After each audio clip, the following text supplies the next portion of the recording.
देश में हर स्तर पर कोरोना जैसे वायरस से निपटने की तैयारी हो रही है, तो लोगों के मन में भी सवाल उठ रहा है, क्या कोरोना की वैक्सीन इस वायरस से बचा पाएगी या फिर लगेगा लॉकडाउन।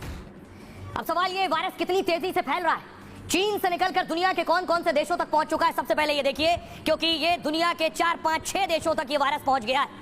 चीनी वायरस चीन से निकलकर हांगकांग पहुंचा है, मलेशिया पहुंच गया, जापान, हिंदुस्तान और इंग्लैंड तक पहुंच चुका है। यानी 6 देशों में ये वायरस पहुंच चुका है। मलेशिया में भी है। चीन, हांगकांग, जापान, मलेशिया, भारत और इंग्लैंड पहुंच गया है, लगातार पांव पसार रहा है। आइए अब आपको बताता हूं कि भारत में ये वायरस कहां पहुंच चुका है।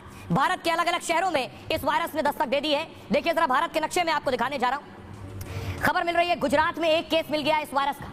पश्चिम बंगाल में भी एक मामला सामने आया है एचएमपी वायरस का।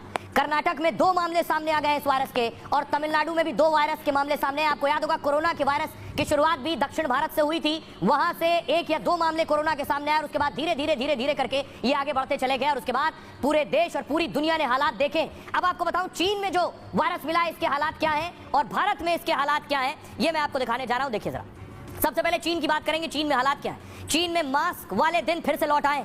कोरोना की तरह एचएमपी वायरस फैल रहा है चीन में। अस्पताल में मरीजों की कतार बढ़ने लगी है। बुजुर्गों और बच्चों में संक्रमण तेजी से हो रहा है। वहां उत्तरी चीन समेत कुछ जगह मौत भी होने लगी है। इस तरह की खबरें, क्योंकि चीन छिपाता है इसलिए सच सामने आ नहीं पाएगा। जैसे कोरोना का सच आज तक सामने नहीं आया। वुहान और दूसरे राज्यों में इमरजेंसी का ऐलान हो गया है और दूसरे देशों के हजारों लोग फिर चीन छोड़ना चाहते हैं, वहां से निकलना चाहते हैं। चीन एचएमपी वायरस के पूरे आंकड़े दरअसल जारी नहीं कर रहा है। विदेश मंत्रालय ने बयान जारी कर कहा है, डरने की बात नहीं। चीनी विदेश मंत्रालय कह रहा है, लेकिन दुनिया को शक है कि चीन फिर से सच्चाई छिपा रहा है। और अब हाल भारत का, कल तक ये कहा जा रहा था कि भारत को खतरा नहीं है, डॉक्टर्स कह रहे थे डरने की जरूरत नहीं है, नहीं आने वाला है, परेशान मत होइए। और आज एक ही दिन में एचएमपी वायरस के 4 से ज्यादा केस आ गए। दिल्ली से लेकर महाराष्ट्र, महाकुंभ तक अलर्ट जारी हो गया है। देश में सबसे पहले कर्नाटक से एचएमपी वायरस के 2 केस सामने आए। 8 महीने के बच्चे और 3 महीने के बच्चे में ये वायरस के संक्रमण मिले। दोनों की कोई ट्रेवल हिस्ट्री नहीं, यानी कोई गया नहीं था चीन, भारत में ही मिल गई हिस्ट्री। दोनों बच्चों का बेंगलुरु के अस्पताल में इलाज चल रहा है। अहमदाबाद में 2 महीने का एक बच्चा इस नए वायरस का शिकार हो गया है। राजस्थान के इस बच्चे की तबीयत बिगड़ी तो अस्पताल में भर्ती कराया गया। सर्दी और तेज बुखार में सुधार नहीं हुआ तो बच्चे को फौरन वेंटिलेटर पर रखा गया। फिर उसकी जांच की गई तो पता चला इसको तो एचएमपी वायरस संक्रमित है। ये बच्चा वेंटिलेटर पर आ गया था। कोलकाता में 5 महीने के बच्चे में भी वायरस के लक्षण मिले। मुंबई से लौटे बच्चे को तेज बुखार, उल्टी, दस्त हो रहे थे। फिलहाल एचएमपी वायरस संक्रमित बच्चे के ऑक्सीजन लगी हुई है।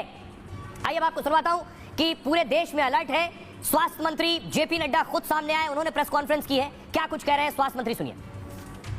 जो एचएमपीवी वायरस के मामले पर हाल ही में आई रिपोर्ट्स पर स्वास्थ्य मंत्रालय ने Indian council for medical research के साथ और national centre for disease control के साथ और वर्ल्ड हेल्थ ऑर्गेनाइजेशन के साथ चीन सहित पड़ोसी देशों में स्थिति